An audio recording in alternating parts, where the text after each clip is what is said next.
Olá! Hoje a gente vai mergulhar na história do romantismo no Brasil. Vamos entender como, em três fases bem diferentes, a nossa literatura lutou para encontrar uma voz própria, uma identidade nacional. Pois é, essa é a grande pergunta que guia a nossa conversa. Imagina só, o Brasil tinha acabado de ficar independente e precisava se afirmar no mundo. E a literatura? Bom, ela se tornou um campo de batalha para essa busca. Vamos ver como isso aconteceu. Para começar a responder essa pergunta, a gente precisa voltar no tempo e entender o cenário da época. Afinal, a literatura nunca surge do nada, né? Ela é sempre uma resposta ao seu tempo. Tudo começa ali em 1822, com a independência. De repente existia uma urgência não só de cortar os laços políticos com Portugal, mas também os culturais. O pontapé inicial oficial para isso na literatura veio em 1836, com a obra de Gonçalves de Magalhães. Era o começo da busca por algo que fosse de verdade brasileiro. E o que estava acontecendo na sociedade? Bom, uma nova burguesia crescia e se tornava o principal público que lia. E eles consumiam literatura nos jornais, nos famosos folhetins. Pensa nos folhetins como se fossem as séries de hoje, sabe? O pessoal ficava esperando ansiosamente pelo próximo capítulo. Isso popularizou os romances e criou uma fome por histórias que falassem do Brasil. E a primeira resposta a essa busca por identidade veio com a chamada primeira geração romântica. Eles olharam bem fundo para as raízes do país para tentar encontrar o seu grande herói. E que herói foi esse?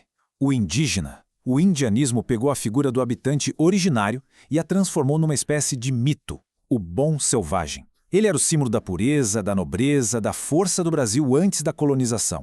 A ideia era criar uma figura heróica, quase como um cavaleiro medieval da Europa, só que com a cara do nosso país.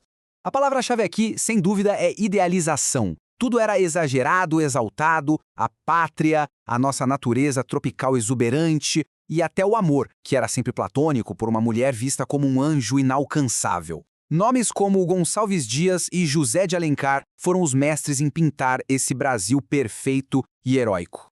E olha, nada resume melhor esse sentimento do que este verso famosíssimo de Gonçalves Dias, escrito quando ele estava fora do país. O poema expressa uma saudade e um amor tão gigantescos pela pátria que a natureza brasileira se torna única, incomparável. Isso é o ufanismo na sua forma mais pura e poética.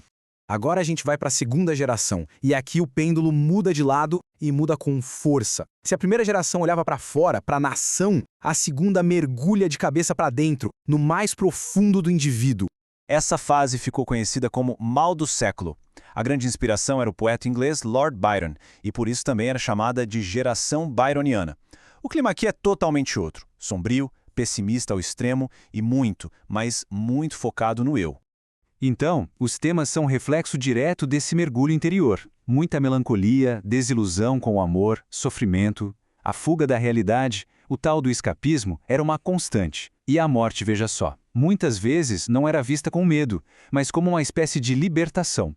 Poetas como Álvares de Azevedo são os grandes representantes dessa angústia toda. Depois dessa viagem toda pela escuridão do indivíduo, a literatura volta a olhar para a nação. Só que dessa vez não é para idealizar, não. É para confrontar as feridas mais abertas e dolorosas do Brasil. Chegamos à terceira e última fase do romantismo. Aqui a gente vê a grande virada do movimento.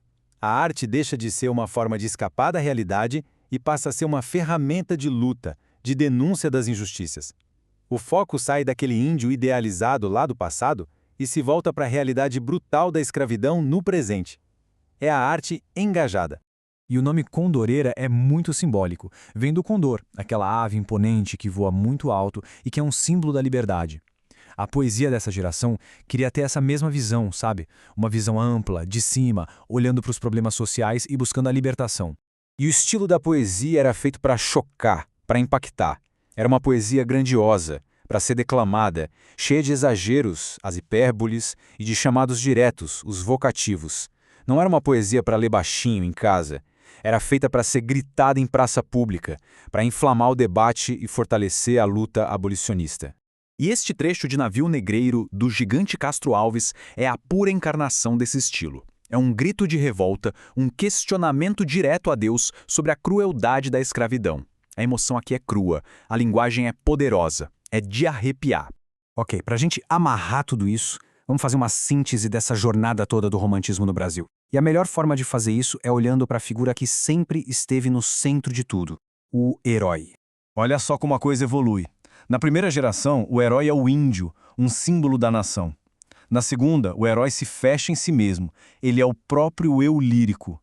E sua missão é sentir e sofrer. E na terceira, o poeta volta à cena como um herói social, um lutador, com a missão de brigar pela liberdade de todos. Então, o grande ponto aqui é o seguinte: o romantismo não foi uma coisa só. Suas 3 gerações são o espelho do próprio amadurecimento do Brasil. A gente saiu da necessidade de criar um passado idealizado e perfeito para ter a coragem de encarar de frente os nossos problemas mais urgentes e dolorosos. Isso tudo deixa a gente com uma reflexão final, né? A jornada do romantismo brasileiro mostra como a literatura tem o poder não só de refletir uma nação, mas de ajudar a construir essa nação. No fim das contas, a arte não é só um espelho. Muitas vezes, ela é um martelo que ajuda a forjar uma identidade.